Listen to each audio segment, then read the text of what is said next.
The 2019 season finale is upon us here at Barber Motorsports Park. This season, our teams have traveled over 9,500 miles in 170 days. Across our 5 classes, 2 champions have already emerged and 3 more titles will be won here this weekend. With a brand new track surface, the racing will be closer and faster than ever before. I'm Hannah Lopa. Welcome to Birmingham, Alabama and inside MotoAmerica.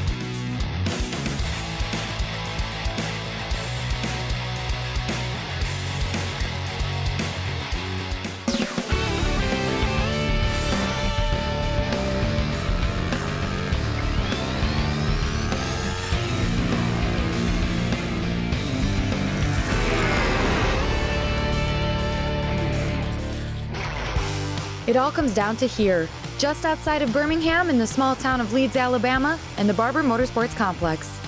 This gorgeous 880-acre layout includes a 230,000 square foot Barber Vintage Motorsports Museum. All 5 classes are here to take on this one-of-a-kind 2.38-mile layout that features 16 challenging turns.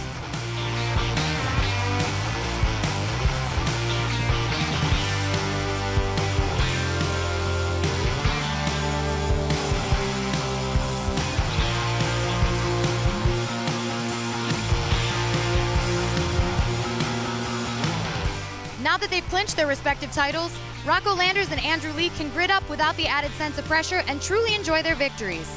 But the fight for the championship continues for our other 3 classes. In the EBC Brakes Superbike class, it's a battle between Tony Elias and Cameron Beaubier. Let's get to the action. So it's Herrin now into second spot.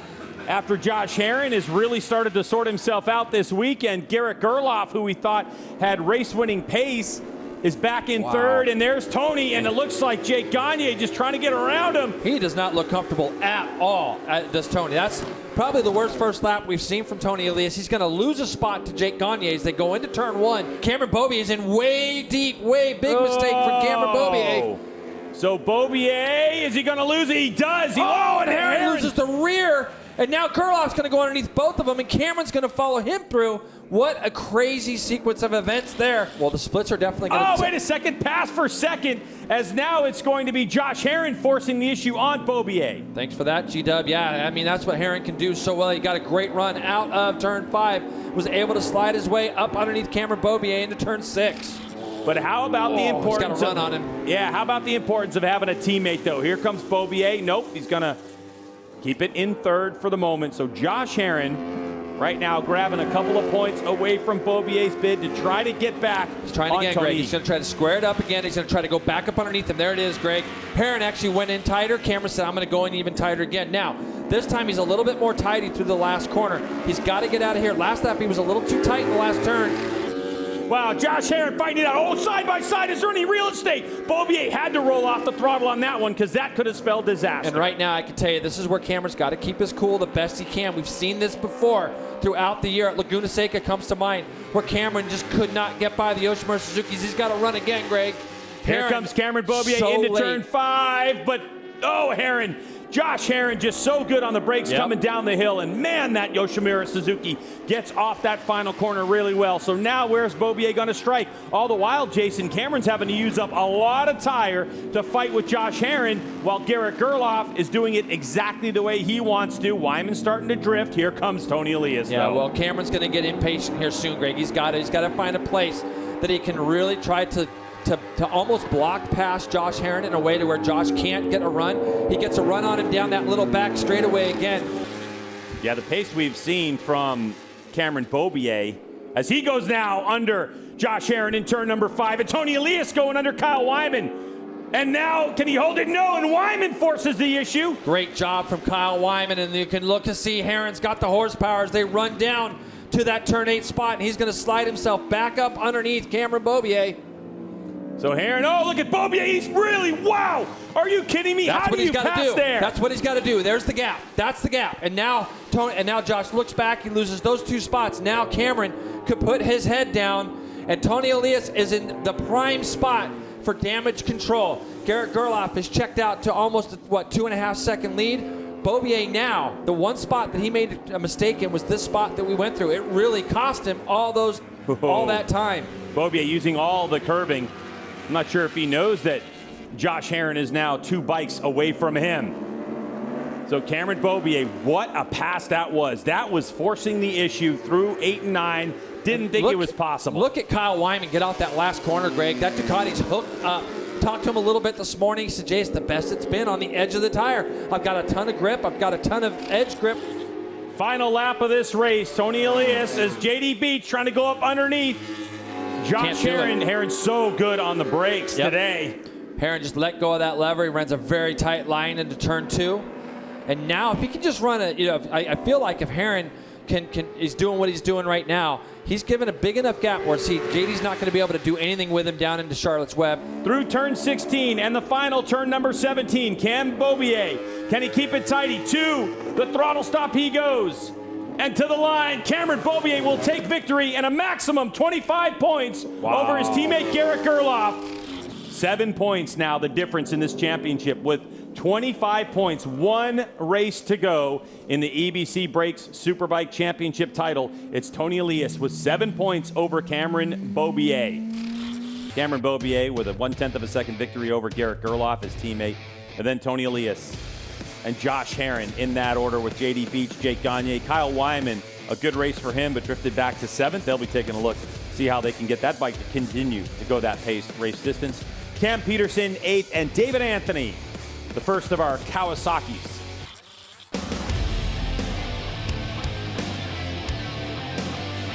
They are the backbone of our sport. They are the support system that drives MotoAmerica. They are our fans. As the season comes to an end, we ask some fans their most memorable moment of the 2019 season.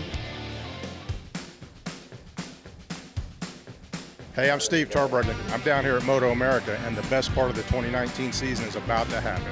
The most memorable moment for me this year was Laguna Seca, just because I absolutely love that track, and we clawed our way up. Probably the race at Utah. The way that me and Kevin Almeida got to duke it out, it was really fun and awesome. I think we had a good weekend in Pittsburgh. We had like a 4th was good for the team. We're all pretty happy about that. Hi, my name's Wyatt Young, and I gotta say my favorite moment of this season has probably just been the elbow rubbing between Tony Elias, Cameron Beaubier, and JD Beach has been up there, man, real close, and I'm rooting for him. Hi, my name is Tom Riggles from Austin, Texas. My favorite moment of 2019 is watching JD Beach tear it up in the Superbikes. I would have to say my moment for me would be Virginia race 2. I mean, to get that first win was awesome, and it's something that I won't forget. My name's Anthony Etheridge. My favorite moment of 2019 would probably be Road Atlanta, the sweeping curves and the back fast straightaway. My name is Kyle Johnstone. My favorite memory for 2019 is Junior Cup in New Jersey. Watching Damien and all them go at it during Sunday's race and Saturdays with a big wreck on Saturday. It was a great race. I'm Josh Vanderslice, and my favorite moment of the 2019 season has been spending time with my son. Honestly, riding all these amazing tracks and being able to hang out with all my friends and just seeing all the MotoAmerica family and everything has been awesome. So, just like I said, hanging out with everybody and getting to ride all these great tracks, and it's just been a lot of fun. Getting to this point, it's been a heck of a year from where we started, and I can't believe we're already at the last race. So I'm still living it. When we return, Twins Cup points leader Alex Dumas gives us a turn-by-turn tour of the Barber Motorsports Park, a layout that may lead the young Canadian to a championship.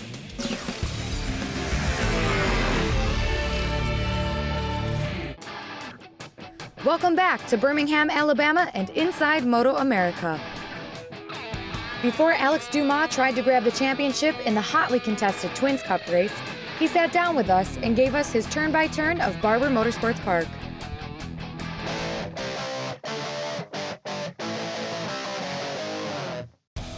My name is Alex Dumas. I race in the Twins class for M4 XR Suzuki with the SV650.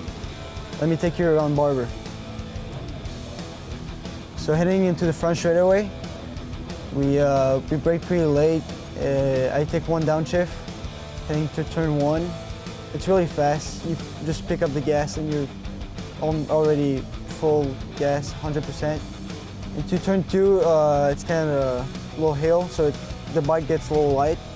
You take another downshift through there. It's like a long carousel through there, so you're kind of like on maintenance. Exiting there, turn 3, 4, you're just shifting gears. It's really fun. It kind of goes uphill. The bike gets a little unsettled. Really fun. It's flat out on the twin bike. And then that's just a little back straightaway that you enter Charles Webb's, turn 5. It's probably one of the hardest braking point of the racetrack. Coming out of there is really fun. You kind of stand up the bike a little bit, kind of like a Superbike style, and you just get full tuck in through another back straightaway, really fast. You come into turn 7, I think. You take another downshift, and it's a really fast corner. You kind of chill brake, and we pick up the gas a little bit between there, and we go over the hump there, and we take 2 other downshifts. Coming up Museum, really fun corner. It's kind of banked a little bit. We use all the track to the exit, really fast. And then we just shift 4th, 5th gear, heading into the fast chicane and back straightaway. You kind of want to brake a little bit earlier than you would think to make the bike turn good for exiting through there. Another fast straightaway, heading to one of the last part of the section of the track, really fast. You kind of take another downshift to the left, and you flick it fast right till up the hill. It's really fun. We get on the twins, we get a little unsettled there. The front kind of lifts a little bit. Through that section, a lot of crashes this weekend. I had my moments there too. It's kind of sketchy. It's still pretty fun. And then you'll come back into the second to last corner. Kind of slow. You go back to 3rd gear. And then I kind of short shift there to flick it to the left. It's really fun. Yeah, and then you're just heading through the straightaway. And that was a lap around Barber Motorsports Park with me. Let's see if Alex can hold off Michael Barnes and Drake Beecham as we join the action for the final Twins Cup race of the year. What do you think here is one of our passing zones as we start heading into this hard right-hand turn? They're going to be taking a white flag next time around. Who's your favorite with 1 lap to go? Is it Dumas? Is it Parrish? I got my money on Parrish. Parrish knows this track better than anybody else, I think, and he's going to wait for the last lap to make his move in that last section of corners. And that's going to be it. Looking for the run right here. Here's going to be the whole race, this last lap, the final round of this circuit. 1 to go. The white flag is out. I thought we would see Parrish maybe stick a wheel into 1, but that was a fast Suzuki of Dumas, and that lightweight rider really pulled away. I think Parrish could have made a move, but he's going to wait till the last corner. He's going to wait till the last corner and drag race him to the checkered flag. Michael Barnes back there in 4th, out in front, and we do see a pass. It looks like no. I thought that was just a camera angle. Parrish on that outside, Barnes up into 3rd. He's going to put pressure on Parrish, and Barnes going really wide, trying to keep that momentum going. Here's another passing zone. If he can close in, Parrish on the number 1 might dive to the inside. We'll see him hold line. Now going into turn 8. Parrish is just waiting. He's waiting until they get over the tunnel turn 16, 17. He's going to make a move. Or maybe even dive in under 14 or 15. Yeah, 2019 P1 if he keeps it on 2 wheels. Dumas is going to have to get a little defensive here, I think, and hold the inside line. We'll see what Parrish has got. Barney's coming. Barney got around Turner, so this is good. The Ducati's still running, which is always good to see. Dragging hard in here. This is the last lap of the Twins Cup race. This is one of those pivotal turns. Turn 14, 15, 16. We see a lapper up in front of him. Oh, Dumas got a good run. There's that inside move. You're going to see Parrish set up on the outside, but it's going to be hard to get by that Suzuki. Both of them in the same tracks.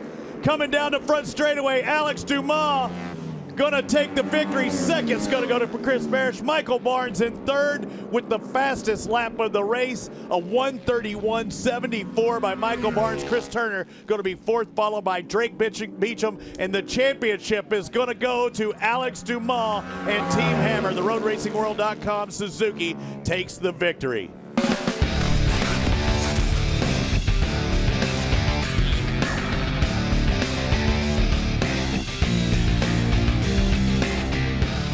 Last year, heading to the Louis Camali Junior Cup helped me a lot, and I just had a really good bike, and ended up winning the championship. So I feel like this year to a little step further in the Twins bike, a little heavier, a little faster. Feels pretty good. And I like just to be in the limit of the bike. It's really fun. Hopefully someday I can win all 5 championships. That would be cool. This is the final round of the 2019 season, but we aren't done yet. Join us for the Best of show, featuring a look back at this exciting season and teasing what is up next. Our commissioner, Wayne Rainey, hosts a Champions Roundtable, featuring all 5 class champions from 2019. One seat remains at the table. Who will represent the elite riders of the EBC Brakes Superbike class? Check your local listings for dates and times of Inside MotoAmerica on the NBC Sports Network. Welcome back to Inside MotoAmerica at Barber Motorsports Park in Birmingham, Alabama. The Barber Vintage Motorsports Museum is every motorcycle enthusiast's fantasy. With over 1,600 motorcycles in the collection, fans can enjoy more than 900 on display at any time.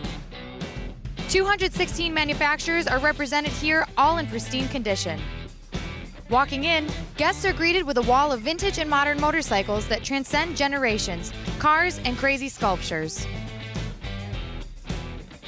And the craziest thing about this museum? Every one of the 900-plus motorcycles can be ready to ride in about an hour. The first bike that George Barber fell in love with was a 1953 Victoria Bergmeister. This beautiful bike was donated to him by his longtime friend Dave Hooper, who gave him the idea to begin collecting motorcycles. Along the way, Barber started seeing the bikes as art, and he decided to showcase his collection to the world. Barber Vintage Motorsports Museum opened to the public in 1995, and the race was on to build the biggest and best motorcycle museum in the world.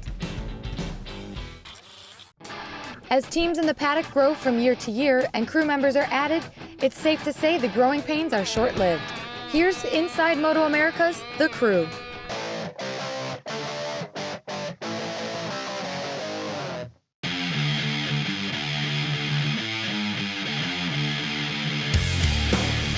Hi, I'm Mike Fine. I'm the owner of Tuned Racing. We're a national racing organization with MotoAmerica. We're running 2 600s in the Supersport class. Over the years, we've worn many hats.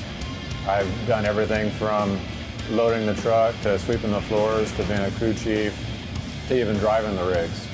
2015 was last year. I threw a leg over a national bike, and 2016 we took a national championship in 600 Superstock with Bryce Prince. The kid's a phenomenal rider, and he's just now coming into himself this year in Supersport. With that being said, we're pushing hard for next year. We hope to have at least 2 strong riders for our team. I'll run 2 semi-trucks next year so I can support the young talents that actually have the potential and the need and want to be here. My whole goal with this is to, 1, keep me in the industry, 2, keep me racing when I can, but most importantly, giving these young talents a chance and the resources to come out here and focus on riding, focus on the racetrack, put their helmet on and go. And that's what my team is here to do. Behind the scenes, there's a lot going on here. I mean, you want to talk about a reality show. We have all different characters. Everybody has tons of different personality. We intermingle like a family. You know, everybody cares about everybody. And this is a passion-driven sport. I'm really fortunate because it's a heavy passion of mine, and I couldn't see myself doing anything else. We just purchased some land in Nevada, actually. We're going to be building a race shop and facility in Nevada. So I'm excited about that. We'll have an 8,000 square foot shop there. We can park our rig inside. You know, ultimately it's going to be a new home for Tuned Racing that we can really start working on our R&D, living quarters on facilities so that even the riders can come out and do training. It's a short drive to Vegas so we can pedal, we can ride dirt pretty much all year round. 1 year I'd like to see another championship. Our 3-year, have our facility up and running and producing not only good race bikes, but excellent riders. And in 5 years, I want to be the #1 racing team in this paddock. I mean, we have to shoot to be the best, or might as well start something new. Ultimately, I'm a winner and I want to stay a winner. And until we can start putting on top of the box again, I'm hungry. Let's see if Bryce Prince can get Tuned Racing on the podium this weekend at Barber, but the big story is if Bobby Thong can hold off PJ Jacobsen to capture his first Supersport championship. Let's watch race 1 unfold. There's the spot, Greg, right up over the top of this hill. Now it looks like he might be close enough to take a shot. Escalante on the binder, sends it a little sideways. He's going to pass. Bobby's seen this before. He squared it up, but Escalante tries to hold it down to the apex. There goes Bobby Fong. They're side by side on the drive towards turn number 8. Escalante looks like he has it. Now he's going to be able to lead through the museum corner. And that's going to be big for him. Now Bobby will really pay attention to his pit crew now. Those guys are probably scrambling to try to change whatever they had on the board from +0 to maybe a +1 or 2. That's going to give Bobby so much confidence knowing that if he decides he wants to go chase down a victory, it's right in front of him. But if not, he doesn't see that number 99 of P.J. Jacobsen anywhere near him. Ooh, Escalante looked wide there. Fong on the line. Can Escalante, who's got the line, hold it? He does, but Fong is very close. So where is the risk taken? Is Fong going up the inside? He is, so Fong will take back the lead in a spot we didn't think had a tremendous amount of traction, but Fong has got a lot of confidence and he'll get back to the front. PJ was nowhere near this group 5-6 laps ago, and he's just been chipping back away at him. You got to keep fighting, Jay. We talked about it before. P.J. Jacobsen trying to keep the pulse alive in his championship hunt. As Bobby Fong continues to lead out front, P.J. Jacobsen, that move is going to move him up into 7th spot. That's 9 points for P.J. as he continues to march forward. So P.J. riding around any issues he's had, and bam, just like that, we're back to 3 up front. So he'll come across the line. Will he get the board? Here it is. Bobby Fong, newly signed to M4X Star Suzuki at the beginning of the year. He thought he had a championship in him. As he comes across the line, Bobby Fong with a look over his shoulder. Fist pumps. He'll be the national champion and win race number 1 here at Barber Motorsports Park. What a way to do it as we await the arrival of Hayden Gillum, Sean Dillon Kelly, and Corey Ventura. They've got to come across the line in that order. So Sean Dillon Kelly across, Corey Ventura, and here comes P.J. Jacobsen. The 99 Problems fought his way all the way to the line, and PJ will come across in 7th spot, and that should do it for Bobby Fong. Bobby's a little bit in shock right now. You pulled it off. First win of your championship, or first championship of your career, excuse me. See, I'm so excited right now for Bobby. When you got around that lap traffic, headed into those last few corners, what was going on in your mind? Honestly, I didn't know if it was going to hurt me or help me, but I knew that I had a little in store at the end, and we paid it off. But man, honestly, I got to give it up to my team, my coach, Josh Hayes, my whole crew, Cody, Seb, Dave, Frank, everybody's been working their butts off all year long. And man, the nerves has been so high this weekend, and everybody, the pressure, the social media of everybody doubting me. And, you know, it's good to get this win, and for Suzuki mainly, you know, and, you know, I might have a job next year and be racing motorcycles, but I'm excited to go into tomorrow and not worry about it. Man, you don't know how much of a relief this is. Thanks, boys.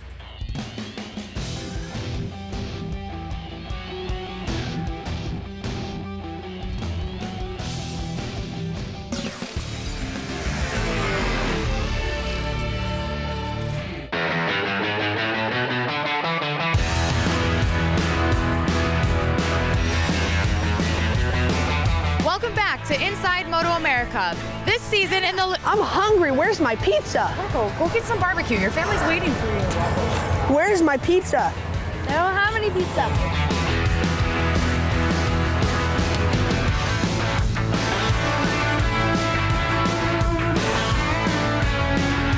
Guys, I'm starving. Where's my pizza? Rocco, we've got barbecue. We got barbecue. Yeah. No more pizza. Come on, is it too much to ask just for one pepperoni pizza? Come on, where's my pizza?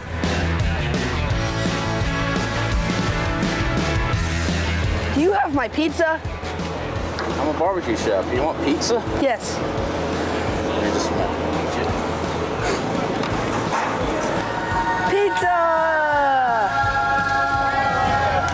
I got my pizza. Would you like some pizza? Yes. Thank you.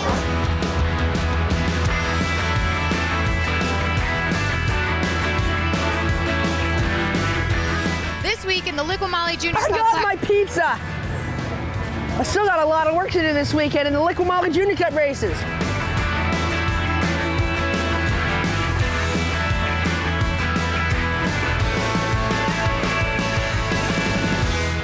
Rocco Landers was dominant this season and continued that trend here at Barber Motorsports Park, capturing his 13th and 14th wins of this season.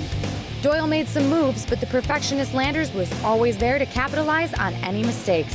After a fast start, it was a two-way battle for the top spot between these young speedsters. Landers had already locked up his championship in New Jersey, but these wins weren't easy as he was pushed during both races by Dominic Doyle. In the end, Landers added 2 more to his total, solidifying the record of most wins in a season for the Liqui-Moly Junior Cup class. And Rocco with a big kiss for Hannah. Oh wait, that was the camera. Great job by him. What a race.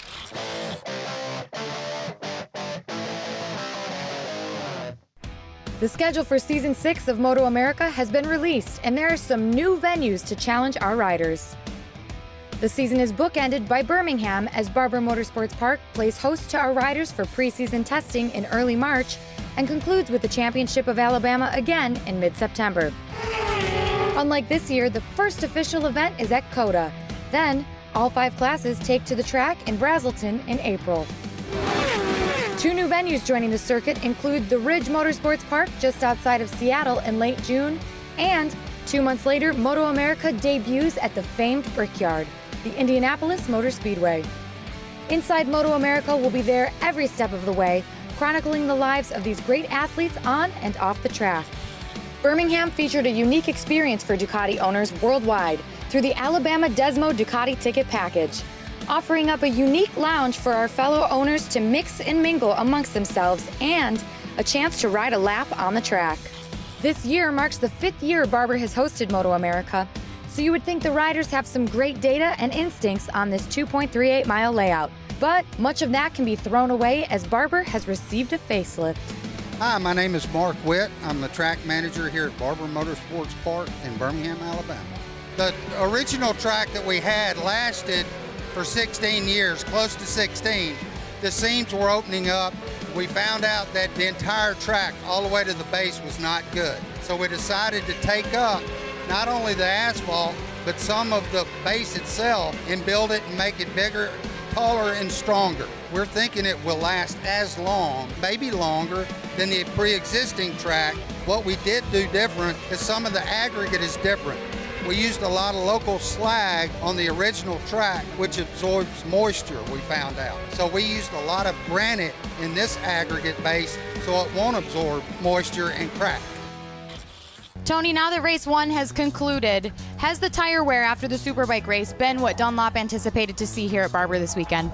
Yeah, actually it was a little bit better than we thought it was going to be. We actually went into a special build to resurrect kind of an older compound that is a hard. We stopped making that a couple of years ago. We went ahead and in a week's time we came up with a few hundred tires just in case it was tearing up tires. But that quickly got phased out early on, and when we got to the medium plus and the hard front tire, everything seemed really, really good. So yeah, it was what we expected. New surface is nothing new to us, but luckily we had the resources to make the tires, and 2, test here beforehand. More action from Birmingham, Alabama when we return with Inside MotoAmerica.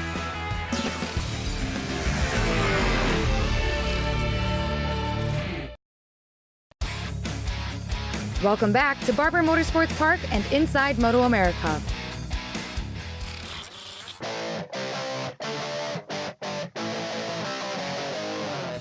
An off-camber corner is a corner where the outer edge of the road is sloped higher than the inner edge of the road, effectively adding to the lean angle of the rider.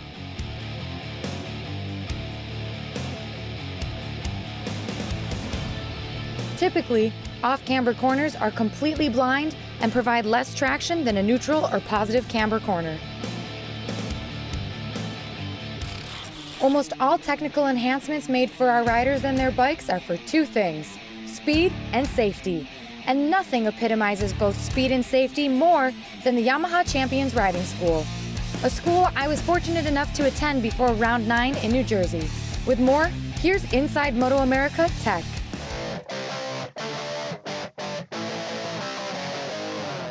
Riders in attendance range from beginners like me to street-savvy riders and even racers in our very own series.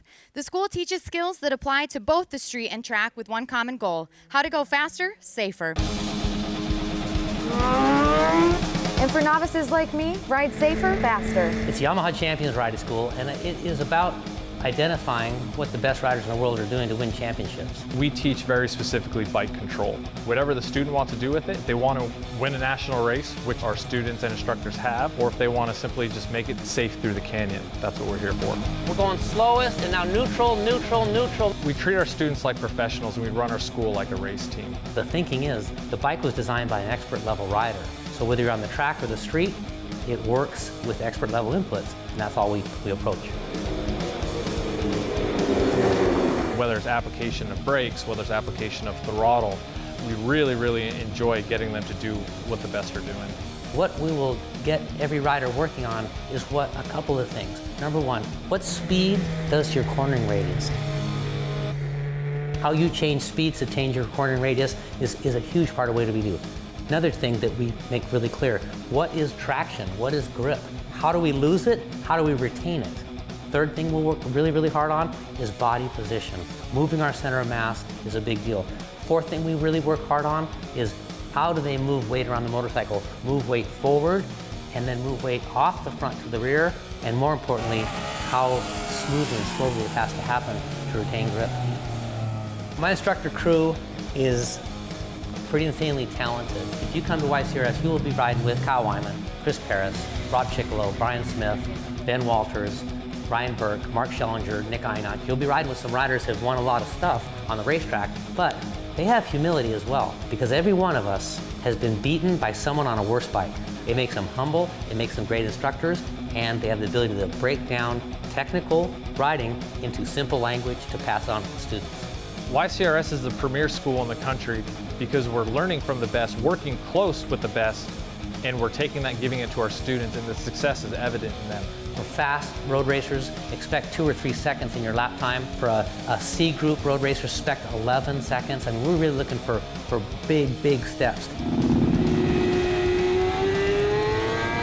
We believe that a brand new rider should learn to operate the motorcycle correctly so that their path to an expert rider is quicker. The racers that come here start winning, and the new riders that come here love the sport and never give it up. It was wonderful to have Hannah Lopa show up at the school. She had very limited riding experience and probably a handful of hours. She came into our school as a pretty new rider. She is a coordinated person, she's a fit person, and those two things really help. She surprised the instructors how well she did. She came in focused, she wanted to be successful, and by the end of the second day, it was really impressive to watch her.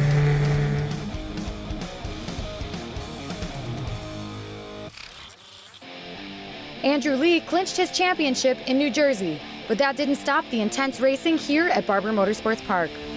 Lee and Michael Gilbert went turn for turn most of this series, but Lee had the pole, and that makes things difficult for others when you're the champ. This is the second championship in a row for Lee, but Gilbert had an outstanding showing this weekend too, taking second place in both races.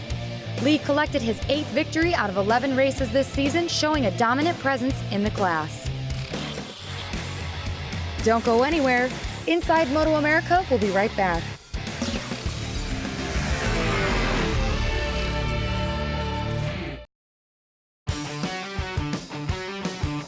I've been riding for about 35 years. I've been designing motorcycle race tyres for 33 years and riding a motorcycle for about 30 years. We've got a team of hardcore enthusiasts. My field salespeople, 100% of them ride motorcycles. It really makes a difference in the way people respect you, approach you, and listen to what you have to say. Right now I have a Triumph Tiger 800 adventure bike, which is a fantastic way to tour the country. My experience on a bike is very helpful in terms of trying to understand the riders and speaking the language they speak. I understand gestures, I understand what this means, what this means. In my departments, the engineers working for me on motorcycle tyre design, about 60% are enthusiasts. We do track days, we do touring, we go to rallies, we go to events on our own motorcycles. They get to bring that information back to our product planning teams, and the product planning teams in turn create better products for the end user. Some hardcore enthusiasts that do a lot of track days, including the team that works right here in the MotoAmerica paddock. There's no substitute for that. When they're working with the best riders in the world to design tires and they understand what those guys go through, When they talk about a feel in a corner, it makes all the difference in the world for us when we're designing tires. We're very blessed to have that many engineers and enthusiasts on our team at Dunlop.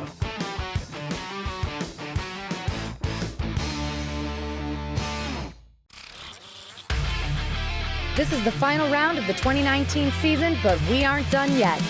Join us for the Best of show, featuring a look back at this exciting season and teasing what is up next. Our commissioner, Wayne Rainey, hosts a Champions Roundtable, featuring all 5 class champions from 2019. One seat remains at the table. Who will represent the elite riders of the EBC Brakes Superbike class? Check your local listings for dates and times of Inside MotoAmerica on the NBC Sports Network. When we return, race number 2 of the EBC Brakes Superbike class and Inside MotoAmerica.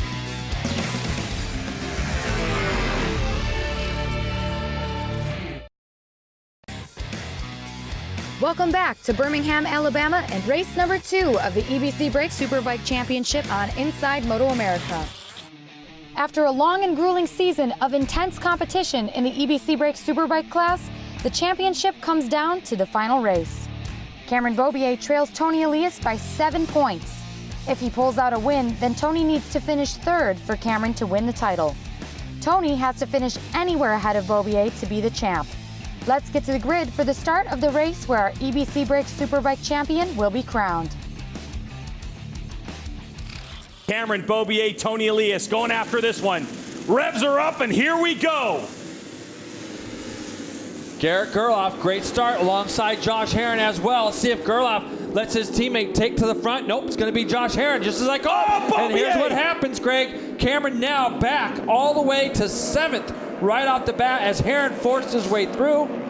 Wow, what a move by Yoshimura Suzuki's Josh Herron. Takes the lead, forces Cameron Beaubier off the racetrack, and now Garrett Gerloff has got to try to help his teammate. There goes Gerloff on brakes, underneath Josh Herron, and who's in 3rd? Jake Gagne running 3rd on the BMW. Cameron Beaubier just continues to make things difficult on himself, obviously getting shut out in turn 1, but race after race, Cameron just cannot have a race that's just free of tiny mistakes. Now he's got to not only come from 7th place or 6th place, wherever he's at right now, he's got to go past Tony Elias and then hope that by the time he gets there, his teammate isn't long gone down the road. So many fast riders in this one that Beaubier has got to get around if he's got any hopes of this championship. Tony Elias in 4th at the moment as Garrett Gerloff, the number 31, starting to set sail. Unbelievable race start. It's exactly what the Monster Energy Yamalube Yamaha factory team feared. Not a clean start. I'm just behind these guys. It looked like Cameron was trying to go up the inside of everybody. Matthew Schultz was very tight, and he went up underneath Wyman. Now you can see Schultz is up the back of Tony Elias, as is Cameron Beaubier, as they come across the start-finish line now into turn 1. Schultz is going to let the brakes off and hold off Beaubier. Beaubier has got to keep his wits about him. We have seen him do some crazy things. Road Atlanta when Cameron Beaubier started 11th, but he came back through the field. This is not over yet. Gagne's got to run on Herron right now as they break down into turn 5. Schultz is going to go up the inside of Elias as well, and he's going to make that pass on the Westby bike. He's going to run a little bit wide. Tony's going to try to square it back up, and he does.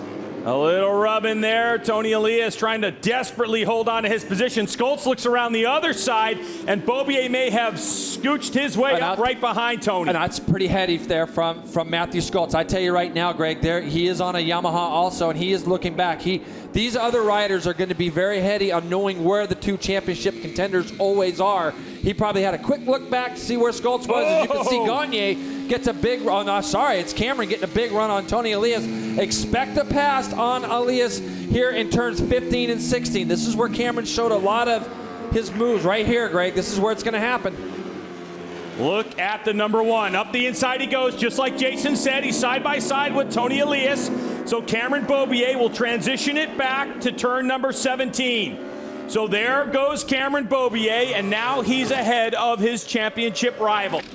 Beaubier around Gagne, another heap of points for him, as now Beaubier is going to try to set after Josh Herron. Unless Gagne fights back, he'll settle in there. There's a lot of riders in this that are like, let the championship play itself out. I'm going to keep it clean, because Gagne is in a great position. If he can continue this torrid pace and stay ahead of Tony Elias, that could play in the favor of Cameron Beaubier. Now keep in mind, we got the same situation here as Beaubier is going to get a run on Herrin, but this isn't going to be where it's going to happen. Even though he's got to get to the front, Greg, Herrin's going to be too good off into this left-right.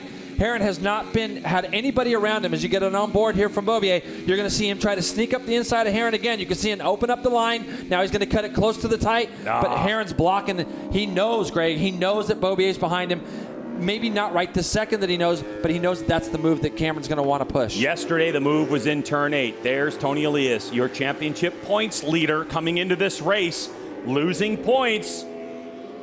Can Kyle Wyman get around him? So Josh Herrin, number 2, sailing it off into turn number 1 with Beaubier right on his rear wheel. And as a rider, you can hear bikes behind you. So probably if Herrin can hear bikes behind him, the tone of the bike behind him has gone from that BMW now to this Yamaha. Cameron Beaubier's got a big run on him as they go down into turn 5. Cameron Beaubier into turn 5, hard on the brakes. He gets it down there, it's clean, but now we know Josh Herrin's got a good run out of this corner heading to turn 8. Beaubier's gonna try to hold it tight. There goes Herrin up the inside. He's gonna make the pass. Side by side they go. Beaubier's got to give it to him. He goes up the inside. Is he gonna do it again? Same move. He does, same move as yesterday. But now Herrin's right on his tail section. So can Beaubier make this one stick? It's a little frantic and can be a little bit unsettling in this part of the racetrack. This is where Cameron's good, though, Greg. See that drive out? Now he's going to let Gagne go by. Garrett Gerloff a little wide down through the bottom of turn number 2 and 3. Cameron Beaubier takes over the lead. And that'll put this championship in Beaubier's favor. Yamaha. Cameron Beaubier, Garrett Gerloff, the final corner of 2019. To the throttle stop, Cameron Beaubier behind the bubble. They'll come to the line, and Beaubier will win the race and wrap up the 2019 championship.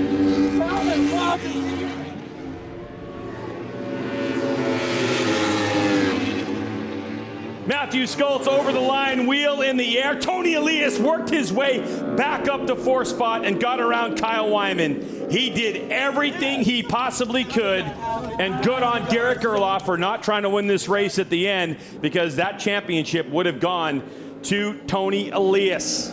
Amazing. But it goes to Cameron Beaubier again, and it's Cameron Beaubier who will be collecting the number 1 plate tomorrow night at the Night of Champions here in Birmingham, Alabama, and a Yamaha sweep. And who's the first guy to come up, Greg? Who's going to be the first guy? Tony Elias going to be the first guy other than Garrett Gerloff to come up, bow his head, say congratulations on a great year, great championship. Tony's just a class act. I love everything about him. He never stops trying. I feel bad for him. The last couple rounds just hasn't had the pace that Beaubier and Gerloff has showcased. Yeah, we talked about that point swing. You're talking before this race, 83 points collected in those last few races for Tony Elias and 135 for Cameron Beaubier. Cam, you just let out a huge sigh of relief. You got run out wide there kind of early on, had to fight your way to the front. How'd you do it? Yeah, I did everything I could to, I don't even know what to say. I did everything I could to stay on the track there. Herrin got in there hot. I was on the outside of him. I went through clipped the dirt a little bit, got shuffled way back, and I was like, are you kidding me? Because, I felt so good going into the race because, the pace Garrett and I had yesterday, and it felt even better this morning in warm-up, and it put me on the back foot right away, and I just gave it everything I had to pass all those guys, and man, those guys are so tough to pass. They've been ripping all year. This is the toughest the Superbike class has ever been since I've been in it, and it's literally a grind every time I get on the bike.